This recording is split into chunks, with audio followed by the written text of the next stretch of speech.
الله نحمده ونستعينه ونستغفره ونؤمن به ونتوكل عليه ونعوذ بالله من شرور أنفسنا ومن سيئات أعمالنا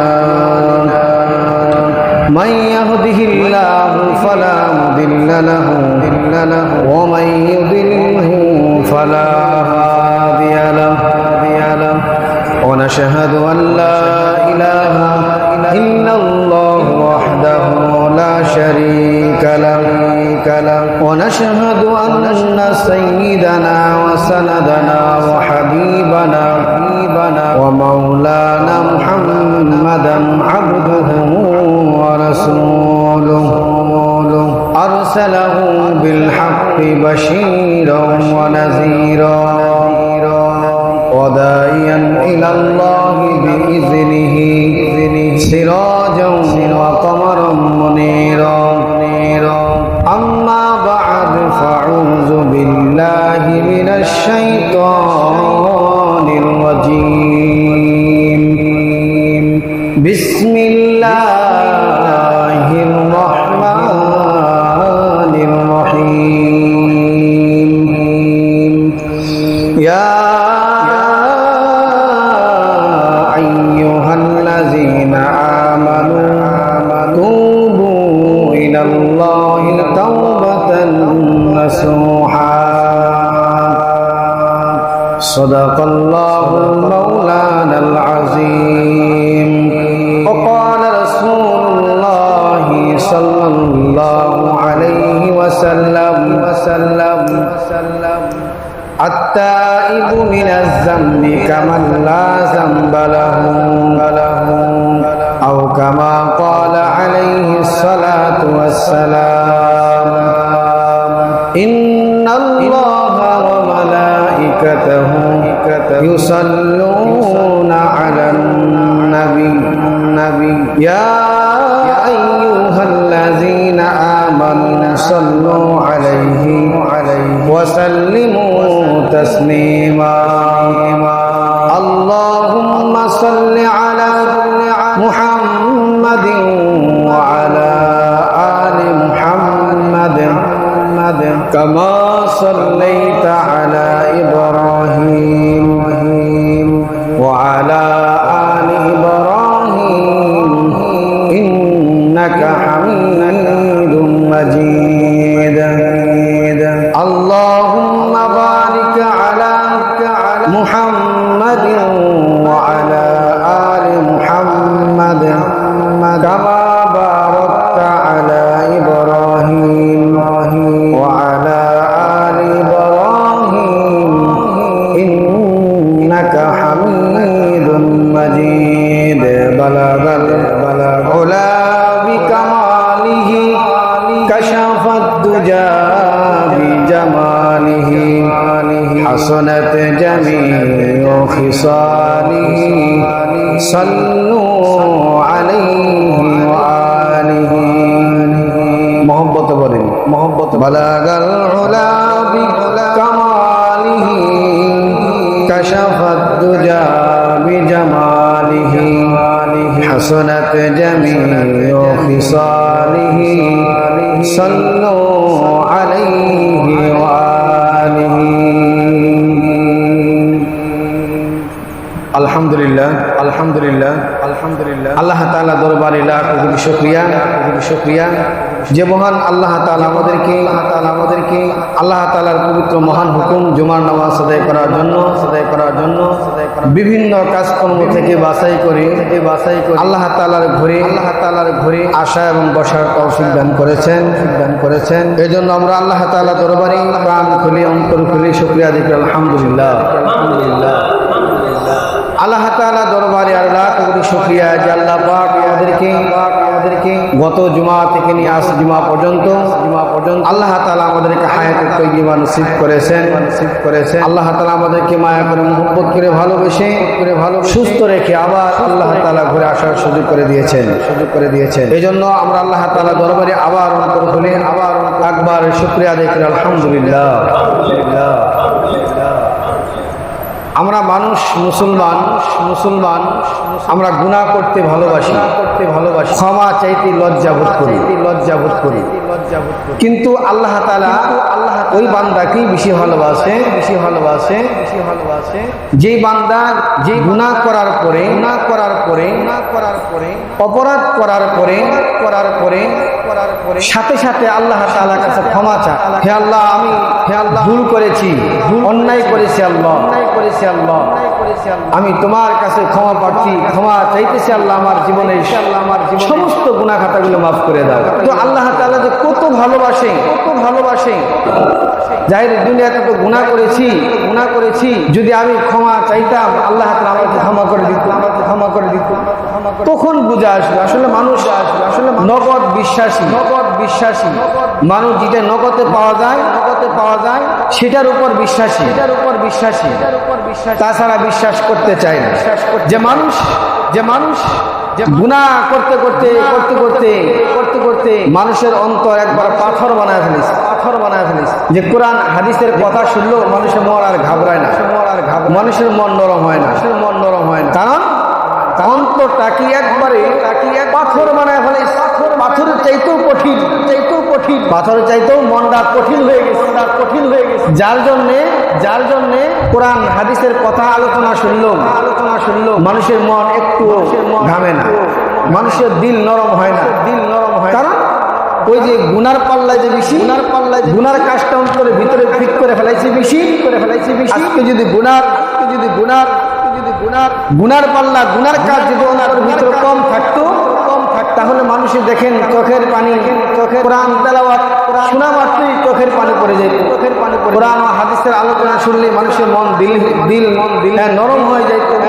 আজকে দেখেন কত আলোচনা আমরা শুনি ইউটিউবে, ফেসবুকে বা হুজুরদের মুখে কত বয়ান শুনি আমরা, কত নরম হয় না। তার কারণ হলো একটাই যে আমাদের অন্তরটাকে গুনাহ করতে পাথরের মতন কঠিন বানায় ফেলিস। আল্লাহর নবী মুসা আলাইহিস সালাম তাকে উনি যখন তুর পাহাড়ে চলে যায়, রাত্রে যখন গভীর হয়ে যায় তখন পাহাড় ভিতর থেকে কান্দার আওয়াজ আসে। মানুষ যেভাবে কান্দে না সেভাবে কান্দার আওয়াজ আসে। মুসা আলাইহিস সালাম আশেপাশে নজর করে দেখেন যে কান্নার আওয়াজ কোথা থেকে আসে।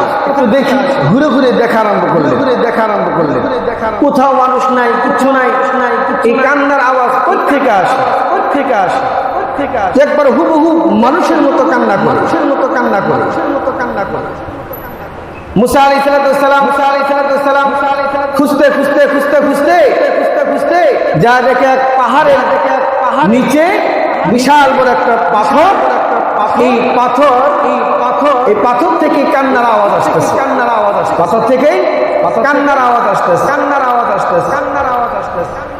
আল্লাহ নবী মুসা আলাইহিস সালাম পাথরকে জিজ্ঞাসা করে, পাথর তুমি কান্না করো কেন? তোমার আবার কি হয়েছে? তোমার কান্না করার দরকার দেখি। পাথর জবাব দেয়, হে আল্লাহর নবী মুসা, আমি যে চোখের পানি ছেড়ে কান্দি জাহান্নামের আগুন কত প্রখর, কত ভয়ানক। জাহান্নামের আগুন তো আমি সহ্য করতে পারবো না। তুমি তোমার আল্লাহকে যা বলো, যদি আমার জন্য জাহান্নামের আগুন যদি মাফ না করে, জাহান্নামের আগুন যদি জাহান্নামের শাস্তি যদি আমাকে ক্ষমা না করে, আমি পাথর কিয়ামত পর্যন্ত কান্দা বন্ধ করব না, যতক্ষণ পর্যন্ত আল্লাহ তাআলা এই জাহান্নামের আযাব থেকে আমাকে মুক্তি না দিবে। সুবহান। পাথর কথা বলে আবার হযরত মুসা আলাইহিস সালাম আল্লাহ তাআলার দরবারে দোয়া করলেন, আল্লাহ তোমার এক মাখলুক পাথর, এই পাথরও জাহান্নামের ভয়ে কান্না আরম্ভ করে দিছে। গো আল্লাহ, তুমি যদি জাহান্নামের আগুনকে বন্ধ না করে দাও, মাফ না করে দাও, তাহলে পাথর কিয়ামত পর্যন্ত কান্নাই শুরু করে দিবে, শুরু করে দেবে। পাথর কিয়ামত পর্যন্ত কান্না তার বন্ধ করবে না, করবে না, করবে না। আল্লাহ তাআলা বলেন, হে মুসা, হে মুসা, জয় বলো আমার এই মাখলুককে, জয় বলো মাখলুককে, জয় বলো আমি আল্লাহ তাআলা তার জন্য জাহান্নামের আগুনকে আমি মওকুফ করে দিলাম, মাফ করে দিলাম, মাফ করে দিলাম, মাফ করে দিলাম। এবার হযরত মুসা আলাইহিস সালাতু ওয়াস সালাম পাথরকে বলতেছে, পাথর তুমি কান্না বন্ধ করো, কান্না বন্ধ। আল্লাহ তাআলা বলেছেন তোমার জন্য জাহান্নামের আগুনকে আল্লাহ তাআলা মাফ করে দিয়েছে। সুবহান, সুবহান, সুবহান। আবার পাথর আবার কান্না থামছে, কান্না কান্না থামছে, থামছে। মুসা আলাইহিস সালাম, মুসা আলাইহিস সালাম আবার চলে গেলেন, চলে গেলেন। কিছুক্ষণ পরে আবার কান্নার আওয়াজ, আবার কান্নার আওয়াজ, আবার কান্নার আওয়াজ। মুসা আলাইহিস সালাম তো রাগী মানুষ, তো রাগী মানুষ, তো রাগী মানুষ। আবার আসে পাথরের কাছে, বাঁধন, পাথরের কাছে বাঁধন। আবার কেন কান্না করো, আবার কেন কান্না করো, আবার কেন কান্না করো? আল্লাহ তো বলেছেন তোমার জন্য জাহান্নামের আগুনকে আল্লাহ তাআলা মাফ করে দিয়েছেন, আবার কিসের জন্য কান্না করো, জন্য কান্না করো? আবার পাথর জবাব দেয়, আল্লাহ নবী মুসা এই জন্য কান্না করি, কান্না। আল্লাহ নবী, আল্লাহ মুহাম্মদ রাসূলুল্লাহ সাল্লাল্লাহু আলাইহি ওয়াসাল্লাম যে জান্নাতের মধ্যে ঘুমাবে, যে জান্নাতে প্রবেশ করবে, ওই জান্নাতটা যদি আমার জন্য বরাদ্দ না করি, ওই জান্নাতে যদি আমাকে না নেয়, তাহলে আমি পাথর কিয়ামত পর্যন্ত কান্নার বন্ধ করব না।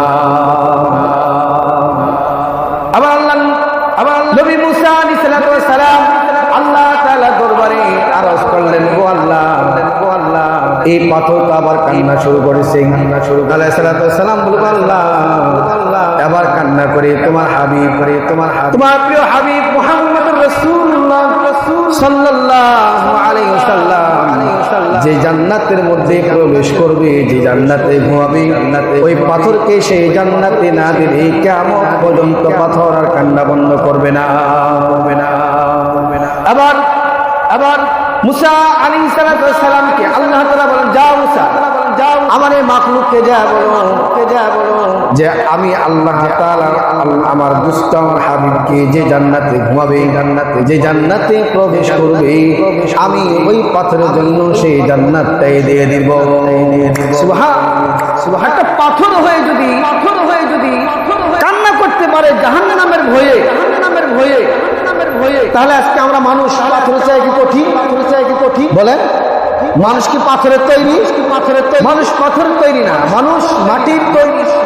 মাটিতে নরম, মাটিতে নরম। তাহলে এই নরম মাটি মানুষ হয়ে আজকে আমাদের দিল হয়ে গেছে অনেক কঠিন, পাথরের মতো, পাথরের মতো। এই জন্য কোরআন হাদিসের কথা আলোচনা শুনলে মানুষের মন গলে না, মানুষের মন গলে না। মানুষে মনে করে কি, মানুষের মনে হুজুররা এগুলা বলেই থাকে, এগুলা বলি কোরআন হাদিসের কথা, তাদের কথা তারা বলতেই থাকুক, আমাদের কাছে আমরা চালায় যাই, আমরা চালায় যাই। এটা হলো মানুষের মনোভাব। কিন্তু আপনি যখন মৃত্যুবরণ হয়ে যাবেন, আপনার নিঃশ্বাসটুকু যখন শেষ হয়ে যাবে, তখন আপনার মৃত্যুর শয্যায় যখন শুয়ে থাকবেন, তখনই আপনার বুঝা আসবে, হাই রে দুনিয়া, আজকে আমার কেউ নাই, কেউ নাই। এই দুনিয়া বলতে আমার আর কেউ নাই, আত্মীয় শুধু কেউ নাই, আমার পাশে থেকে কেউ নেই, সব বিফলে, সব আজকে দূরে দূরে চলে গেছে, দূরে দূরে চলে গেছে। তখন বোঝা যাবে, তখন বোঝা যাবে, তখন বোঝা যাবে। এই জন্য ভাইয়ের আমার, এই জন্য ভাইয়ের আমার, এই জন্য আল্লাহ তাআলা পবিত্র কোরআনে কারিমে বলেছেন, ইয়া আইয়ুহাল্লাযীনা আমানু তুবু ইলাল্লাহি তাওবাতান নাসুহা। আল্লাহ তাআলা বলেন, ও বান্দারা, তোমরা গুনাহ করতে ভালোবাসো, আর আমি আল্লাহ তাআলা ক্ষমা করতে ভালোবাসি। ও বান্দারা, তোমরা দুনিয়াতে গুনাহ করতে করতে জমিন থেকে যদি পাহাড় পর্যন্ত, আসমান পর্যন্ত ঠিক হয়ে যায়, ও বান্দারা একে মনে করো না যে আমি আল্লাহ তাআলা পাথরের চেয়ে কঠিন। ও বান্দারা, তোমরা পাহাড় পরিমাণ গুনাহ করবা, জমিন থেকে আসমান পর্যন্ত গুনাহ করবা।